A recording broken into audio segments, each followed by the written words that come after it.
श्वेत नाम के शिव भक्त की सच्ची कहानी, जिसके कारण हुई थी मौत की भी मौत। आज हम आपको एक रोचक कहानी सुनाने जा रहे हैं, जो कि एक सच्ची घटना पर आधारित है। ये कहानी एक सच्चे शिव भक्त की है, जिसकी शिव भक्ति ने इतिहास के पन्नों पर एक चमत्कारी एवं चौंका देने वाली घटना को हमेशा के लिए दर्ज कर दिया। जी हाँ, ये एक ऐसी घटना है जो कि ब्रह्म पुराण से ली गई है एवं जिससे आपको मालूम पड़ेगा कि प्रभु की भक्ति में कितनी शक्ति होती है, और अगर मौत भी सामने आ जाए तो उसकी भी मौत हो सकती है। जैसा कि हम जानते हैं, जो ईश्वर का भक्त होता है उसके स्वामी सिर्फ और सिर्फ ईश्वर होते हैं। अन्य किसी का भी उस पर कोई अधिकार नहीं होता है, यहाँ तक कि उस पर तो मृत्यु का भी कोई अधिकार नहीं होता। और अगर अनाधिकार मृत्यु द्वारा कोशिश की जाए तो उसकी भी मृत्यु हो सकती है। तो आइए जानते हैं क्या है कहानी एक परम शिव भक्त की, जिससे मौत को भी हारना पड़ा। एक समय की बात है, जब गोदावरी के तट पर एक ब्राह्मण रहता था, जिसका नाम श्वेत था। श्वेत भगवान शिव की भक्ति में हमेशा लीन रहता था, यहाँ तक कि वे हर व्यक्ति में एवं अतिथि में भी शिव को ही देखता रहता था और सभी का भली भांति आदर सत्कार किया करता था तथा खाली समय में शिव भक्ति में लीन रहता था। ऐसा करते करते एक दिन उसकी आयु पूर्ण हो गई, परंतु उसे इस बात का तनिक भी पता नहीं चला, क्योंकि भगवान शिव की कृपा से उसे न तो कोई रोग था न कोई शोक। उसका पूरा ध्यान तो केवल भगवान शिव की भक्ति में ही लगा रहता था। ऐसे में जैसे ही उसकी आयु पूरी हुई तो यमदूत उसके प्राण हरने के लिए आए, परंतु वे श्वेत के घर में प्रवेश नहीं कर सके।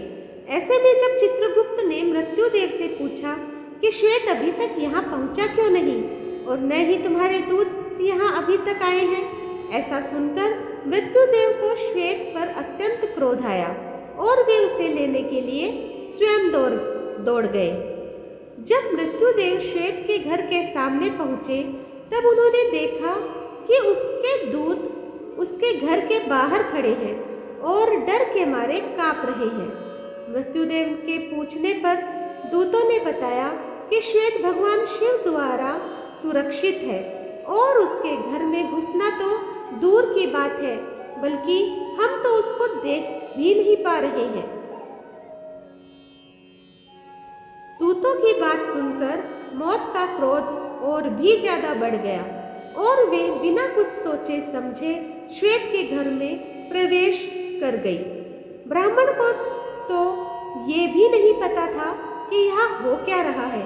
मृत्युदेव श्वेत के सामने देख जैसे ही आगे झपटने को किए, तभी वहाँ उपस्थित भैरव बाबा ने उसे वहाँ से जाने को कहा। पर मृत्युदेव ने भैरव बाबा की न सुनते हुए जैसे ही श्वेत के गले में अपना फंदा डाला, वैसे ही भैरव बाबा ने अपने डंडे से उस पर प्रहार कर दिया, जिससे मौत की भी मौत हो गई।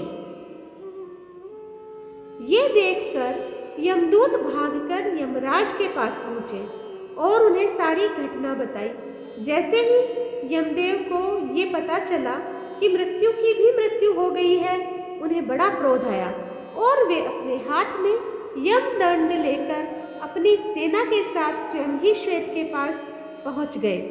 यमदेव ने देखा कि वहाँ भगवान शिव के पार्षद तो पहले से ही मौजूद हैं। ऐसे में न यमदेव पीछे हटने को तैयार थे और न ही भगवान शिव के गण।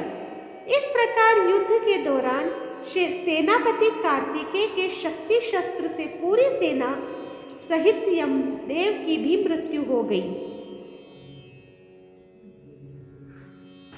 यमदेव की मृत्यु का समाचार सुनते ही सूर्यदेव सारे देवताओं के साथ भगवान ब्रह्मा जी के पास पहुंच गए और उसके बाद ब्रह्मा जी सारे देवताओं के साथ घटना स्थल पर पहुंच गए।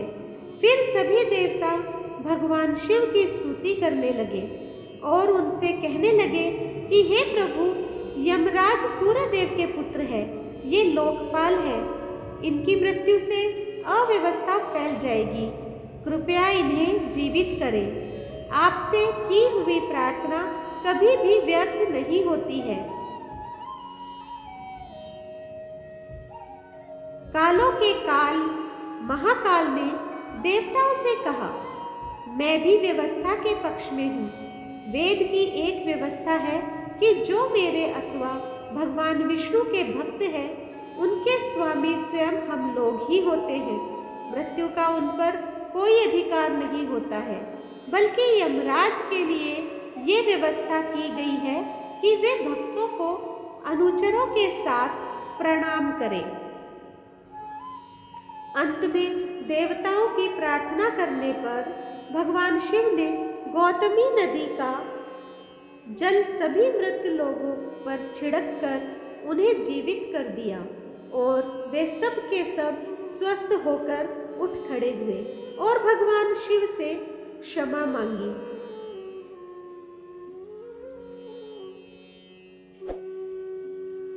तो दोस्तों, आज की ये कहानी आप लोगों को कैसी लगी मुझे कमेंट बॉक्स में ज़रूर बताइएगा। जो लोग मेरे चैनल पे नए आए हैं प्लीज़ सब्सक्राइब कर दीजिए, लाइक कीजिए, शेयर कीजिए अपने दोस्तों और परिवार में, और इसी तरह मेरा सहयोग करते रहिए। धन्यवाद।